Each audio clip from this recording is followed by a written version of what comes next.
എല്ലാവർക്കും നമസ്കാരം. ഇന്ന് നമ്മൾ നോക്കാൻ പോകുന്നത് +2 മലയാളം പാഠപുസ്തകത്തിലെ 1-ാം അധ്യായത്തിലെ 4-ാമത്തെ പാഠഭാഗമായ അവകാശികളുടെ പ്രശ്നം എന്ന പാഠഭാഗമാണ്. വളരെ ചുരുങ്ങിയ ജീവിതത്തിനുള്ളിൽ പുതിയ ആശയങ്ങൾ സമൂഹത്തിന് മുന്നിൽ അവതരിപ്പിച്ച വ്യക്തിയാണ് പി. പത്മരാജൻ.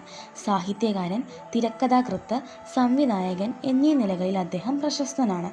പ്രണയത്തെ മനോഹരമായ രീതിയിൽ സിനിമയിൽ അവതരിപ്പിച്ചു എന്ന പേരിലാണ് പുതിയ തലമുറ പി. പത്മരാജനെ മനസ്സിലാക്കിയിരിക്കുന്നത്. മരിച്ചവരുടെ ഛായാപടങ്ങൾ മാത്രം വിൽക്കുന്ന ഒരു തെരുവിലാണ് ഈ കഥ നടക്കുന്നത്. തൻ്റെ മാതാപിതാക്കളുടെ ഫോട്ടോ തേടിയാണ് ദിവാകരൻ ആ തെരുവിലെത്തുന്നത്. അതായത് അയാളുടെ പൈതൃകത്തെ തേടിയാണ് ആ തെരുവിലെത്തുന്നത്. ദിവാകരൻ ആ തെരുവിലെത്തിയപ്പോൾ അവിടെയുള്ള എല്ലാ കച്ചവടക്കാർക്കും ദിവാകരന്റെ മുഖത്ത് നിറഞ്ഞിട്ടുള്ള അമ്പരപ്പ് മനസ്സിലാക്കാൻ കഴിഞ്ഞിരുന്നു. അവർ മനസ്സിലാക്കിയ കാര്യം ശരി തന്നെ ആയിരുന്നു. കാരണം ഒരുപാട് സ്ഥലങ്ങളിൽ തിരഞ്ഞായിരുന്നു ദിവാകരൻ ഈ തെരുവിൽ എത്തിയത്. അവിടെയുള്ള ഒരു കച്ചവടക്കാരനോട് ദിവാകരൻ പറയുന്നുണ്ട്, ഞാൻ ഒരുപാട് സ്ഥലങ്ങളിൽ തിരഞ്ഞ് അവസാനം ഇവിടെ കിട്ടുമെന്ന പ്രതീക്ഷയിലാണ് ഞാൻ ഇവിടെ എത്തിച്ചേർന്നിരിക്കുന്നത് എന്ന്. അപ്പോൾ ആ കടക്കാരൻ തിരിച്ചു മറുപടി നൽകുന്നുണ്ട്, അതെ, നിങ്ങൾ ശരിയായ സ്ഥലത്ത് തന്നെയാണ് എത്തിയിരിക്കുന്നത്. നിങ്ങൾക്ക് ഇവിടെ നിന്നും നിങ്ങളുടെ അച്ഛൻ്റെയും അമ്മയുടെയും ഫോട്ടോ കൊണ്ടുപോകാൻ കഴിഞ്ഞേക്കാമെന്ന്. എന്നാൽ ഫോട്ടോ തിരയാൻ പോയ ദിവാകരനെ അത്ഭുതപ്പെടുത്തുന്ന കാഴ്ചയായിരുന്നു അവിടെ ഉണ്ടായിരുന്നത്. കാരണം അവിടെ ഒരുപാട് ഫോട്ടോകൾ ഉണ്ടായിരുന്നു. അതിലേതിൽ നിന്നുമാണ് തൻ്റെ അച്ഛൻ്റെയും അമ്മയുടെയും ഫോട്ടോ ലഭിക്കുക എന്ന് ദിവാകരന് വളരെയധികം സംശയമുണ്ടായിരുന്നു. കൂട്ടിയിട്ടിരുന്ന ഫോട്ടോകളുടെ എണ്ണങ്ങൾ കണ്ടിട്ട് ദിവാകരന് വളരെയധികം നിരാശ തോന്നി. കാരണം ഏത് സമയത്ത് തിരഞ്ഞാൽ എപ്പോഴാണ് തൻ്റെ മാതാപിതാക്കളുടെ ഫോട്ടോ കിട്ടുക എന്നുള്ളൊരു ഊഹം പോലും ദിവാകരന് ഉണ്ടായിരുന്നില്ല. അങ്ങനെ ദിവാകരൻ ആദ്യം കയറിയ കടയിൽ വളരെ വിപുലമായി തന്നെ അന്വേഷണം നടത്തി. അവിടെ ധാരാളം ഫോട്ടോകൾ ഉണ്ടായിരുന്നു. അതിലുണ്ടായിരുന്ന പകുതിയോളം ഫോട്ടോകളിൽ ഉണ്ടായിരുന്ന മുഖങ്ങൾ ദിവാകരന് പരിചയമുള്ളതുപോലെ തോന്നി. ഓരോ ഫോട്ടോകൾ എടുക്കുമ്പോഴും ഇതാണ് എൻ്റെ അമ്മ, ഇതാണ് എൻ്റെ അച്ഛൻ എന്ന് ദിവാകരൻ പ്രതീക്ഷിച്ചു. പക്ഷേ ദിവാകരൻ്റെ എല്ലാ പ്രതീക്ഷകളും തെറ്റിച്ചുകൊണ്ടായിരുന്നു ഓരോ ഫോട്ടോകളും ഉണ്ടായിരുന്നത്. ആ കടയിലെ മുഴുവൻ തിരച്ചിലിനൊടുവിലും ദിവാകരന് ഒരു ഫോട്ടോയും ലഭിച്ചിട്ടുണ്ടായിരുന്നില്ല. അങ്ങനെ ഇനി ഫോട്ടോ അടുത്ത കടയിലുണ്ടോ എന്ന് നോക്കാമെന്ന് കരുതി അവിടെ നിന്ന് ഇറങ്ങുമ്പോൾ അവിടുത്തെ കടക്കാരനോട് ദിവാകരൻ ചോദിക്കുന്നുണ്ട്, ഇവിടെ ഞാൻ കണ്ട ഫോട്ടോകൾ തന്നെ മറ്റു കടയിൽ കാണില്ലല്ലോ എന്ന്. അതിനൊരു മന്ദഹാസത്തോടു കൂടി ആ കടക്കാരൻ മറുപടി നൽകുന്നത് ഇങ്ങനെയാണ്, അതിൻ്റെ ഉറപ്പൊന്നും പറയാൻ പറ്റില്ല എന്ന്. ഇതിൽ നിന്നും ദിവാകരന് ഫോട്ടോകൾ തിരഞ്ഞ് ഒരുപാട് ക്ഷീണം തോന്നി എന്ന് നമുക്ക് മനസ്സിലാക്കാം.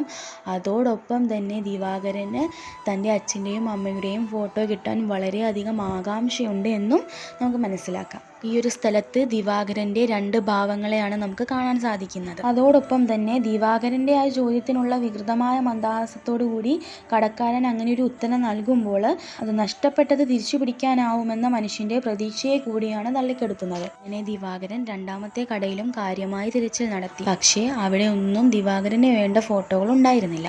അങ്ങനെ 2-ാമത്തെ കടയിൽ നിന്നും പരിഭ്രാന്തനായി ഇറങ്ങുന്ന ദിവാകരനോട് അവിടുത്തെ കടക്കാരൻ ഇങ്ങനെ ചോദിക്കുന്നുണ്ട്, ഏതെങ്കിലും കുറെ പടങ്ങൾ പോരെ? ഇന്നത് തന്നെ വേണമെന്ന് നിർബന്ധം പിടിക്കുന്നത് അത്ര ബുദ്ധിയാണോ? വെറുതെ സമയം പാഴാണ്. കടക്കാരൻ്റെ ഈ വാക്കുകളിലൂടെ അവിടെ തെളിയുന്ന ആശയം എന്നത് മരിച്ചവരുടെ ലോകത്ത് ബന്ധങ്ങൾക്കൊന്നും ഒരു വിലയില്ല എന്നതാണ്. കടക്കാരൻ്റെ ഈ ഒരു ചോദ്യത്തിനെ ലേശം ക്ഷോഭിച്ചുകൊണ്ടാണ് ദിവാകരൻ മറുപടി നൽകുന്നത്, എനിക്ക് വേണ്ടപ്പെട്ടവരുടെ ചിത്രങ്ങളാണ് ഞാൻ തിരക്കുന്നത്, കണ്ടവൻ്റെ ഒന്നും പടം എനിക്ക് ആവശ്യമില്ല. ദിവാകരൻ്റെ ഈ വാക്കുകളിൽ വേണ്ടപ്പെട്ടവരും കണ്ടവരും എന്ന 2 തലങ്ങളെയാണ് സൂചിപ്പിക്കുന്നത്. ഏതെങ്കിലും പടങ്ങൾ പോരെ എന്ന് ചോദിക്കുന്ന കച്ചവടക്കാരൻ്റെ വാക്കുകളിൽ മരിച്ചവരുടെ പടങ്ങളിൽ പോലും കച്ചവട സാധ്യതകൾ കാണുന്നൊരു സമൂഹത്തെ നമുക്ക് കാണാൻ കഴിയും. അങ്ങനെ 2-ാമത്തെ കടയിൽ നിന്നുമുള്ള തിരച്ചിലുകൾക്ക് ശേഷം ദിവാകരന് 3-ാമത്തെ കടയിലേക്ക് പ്രവേശിക്കുകയാണ്. 3-ാമത്തെ കടയിലെ കച്ചവടക്കാരൻ ദിവാകരനോട് ചോദിക്കുന്നുണ്ട്, വേണ്ടപ്പെട്ടവരുടെ ചിത്രങ്ങൾ കണ്ടാൽ തിരിച്ചറിയാൻ കഴിയുമെന്ന് എന്താ ഉറപ്പ് എന്ന്. എനിക്ക് അറിയാമെന്ന് ദിവാകരൻ പിറുപിറുത്തു. എങ്കിലും ദിവാകരൻ്റെ ആ ഒരു മറുപടിയിൽ ദിവാകരനെ ചെറുതായി കുഴയ്ക്കുന്നുണ്ട്. കാരണം 10,000-കണക്കിന് ചിത്രങ്ങളാണ് തൊട്ടു മുമ്പ് കയറിയ 2 കടകളിലും കണ്ടിട്ടുണ്ടായിരുന്നത്. അങ്ങനെ കണ്ടതുകൊണ്ട് തന്നെ ദിവാകരന് ഏകദേശം എല്ലാ പടങ്ങളും ഒരുപോലെയാണെന്ന് തോന്നലുണ്ടാക്കി. സന്ധ്യയായപ്പോൾ 16-ാമത്തെ കടയിൽ നിന്നുപോലും ദിവാകരൻ വെറും കൈയോടെ ഇറങ്ങുകയുണ്ടായി. ഈ സമയം ദിവാകരന് വളരെയധികം ക്ഷീണം തോന്നി. അപ്പോഴാണ് ദിവാകരൻ വഴിയിൽ പോകുന്ന ഒരാളെ കണ്ടത്. അയാളെ വിളിച്ചിട്ട് ദിവാകരൻ അയാളോട് ചോദിച്ചു, ഈ തെരുവിൽ എത്ര കടകളുണ്ട്? അപ്പോൾ അയാൾ പറയുന്നുണ്ട്, എനിക്കറിയില്ല, ആരും അത് കണക്കൊന്നും എടുത്തിട്ടില്ല, പക്ഷേ ആയിരക്കണക്കിന് കടകളുണ്ട് എന്ന്. അയാളുടെ ഈ മറുപടി കേട്ട് ദിവാകരൻ അമ്പരന്ന് പോകുകയാണ്. ഇനി എത്ര മുഖങ്ങളിലൂടെ കണ്ണോടിച്ചാലാണ് തനിക്ക് ആവശ്യമുള്ള ചിത്രം ലഭിക്കാൻ പോകുന്നതെന്ന് ആലോചിച്ച് ദിവാകരൻ അത്ഭുതപ്പെട്ടു. എന്നിട്ടും ദിവാകരൻ ശ്രമം ഉപേക്ഷിച്ചിട്ടുണ്ടായിരുന്നില്ല. അയാൾ വീണ്ടും തിരച്ചിൽ നടത്തി. ഇരുട്ടി തുടങ്ങിയപ്പോൾ എല്ലാ കടകളിലെയും വിളക്കുകൾ തെളിയാൻ തുടങ്ങി. ഓരോ കച്ചവടക്കാരനും അവനവൻ്റെ കട കഴിയുന്നത്ര വെളിച്ചം കൊണ്ട് നിറയ്ക്കാൻ ബുദ്ധിമുട്ടുന്നത് ദിവാകരൻ ശ്രദ്ധിച്ചു. ഒരുപാട് കടക്കാർ ഇങ്ങനെ ചെയ്യുന്നത് കണ്ടപ്പോഴാണ് അതിന് പിന്നിലുള്ള ഒരു ചതി ദിവാകരൻ മനസ്സിലാക്കിയിട്ടുണ്ടായിരുന്നത്.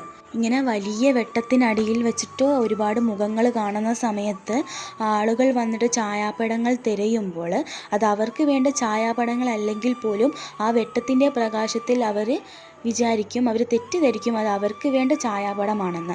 അങ്ങനെ അവരത് എടുത്തുകൊണ്ട് പോവുകയും ചെയ്യും. അതാണ് ഈ വെളിച്ചത്തിന് പിന്നിലുള്ള ഒരു ചതി എന്ന് പറയുന്നത്. പക്ഷേ ദിവാകരൻ പ്രകാശത്തിൻ്റെ ഈ കബളിപ്പിക്കലിനെ അതിജീവിച്ചും തനിക്ക് ആവശ്യമുള്ള ചിത്രങ്ങൾക്ക് വേണ്ടി തിരഞ്ഞുകൊണ്ടേയിരുന്നു. അയാൾക്ക് വലിയ പ്രതീക്ഷയുണ്ടായിരുന്നു അയാൾക്ക് വേണ്ട പടം അയാൾക്ക് കിട്ടുമെന്ന്. എന്നിരുന്നാൽ പോലും ചെറിയൊരു ഭയം അയാളുടെ ഉള്ളിൽ എപ്പോഴും വേട്ടയാടിക്കൊണ്ടിരുന്നു. എന്തെന്നാൽ ഫോട്ടോകളുടെ ഒരു സമുദ്രം തന്നെ അയാൾ പിന്നിട്ടിട്ടുണ്ടായിരുന്നു. അതുകൊണ്ട് തന്നെ അയാൾക്ക് വേണ്ട ഫോട്ടോ ഏതാണെന്നുള്ളൊരു കാര്യത്തിൽ അയാൾക്ക് ചെറിയ ചെറിയ മറവി അനുഭവപ്പെട്ടിരുന്നു.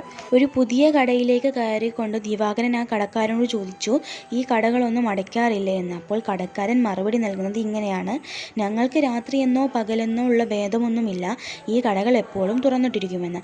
കടക്കാരൻ്റെ ഈ ഒരു വാക്കുകൾ ദിവാകരനെ ഒന്നുകൂടി കുഴക്കി. കാരണം ഒരു ഇടവേള ഉണ്ടായിരുന്നെങ്കിൽ എന്ന് ദിവാകരൻ ആഗ്രഹിച്ചു പോയി. നിങ്ങളാകെ ക്ഷീണിതനായിരിക്കുന്നു, ഇനി കുറച്ച് വിശ്രമിക്കൂ, പുലർന്നിട്ട് നോക്കാം നമുക്ക് ഫോട്ടോ എന്ന് ദിവാകരനോട് കടക്കാരൻ പറയുന്നുണ്ട്.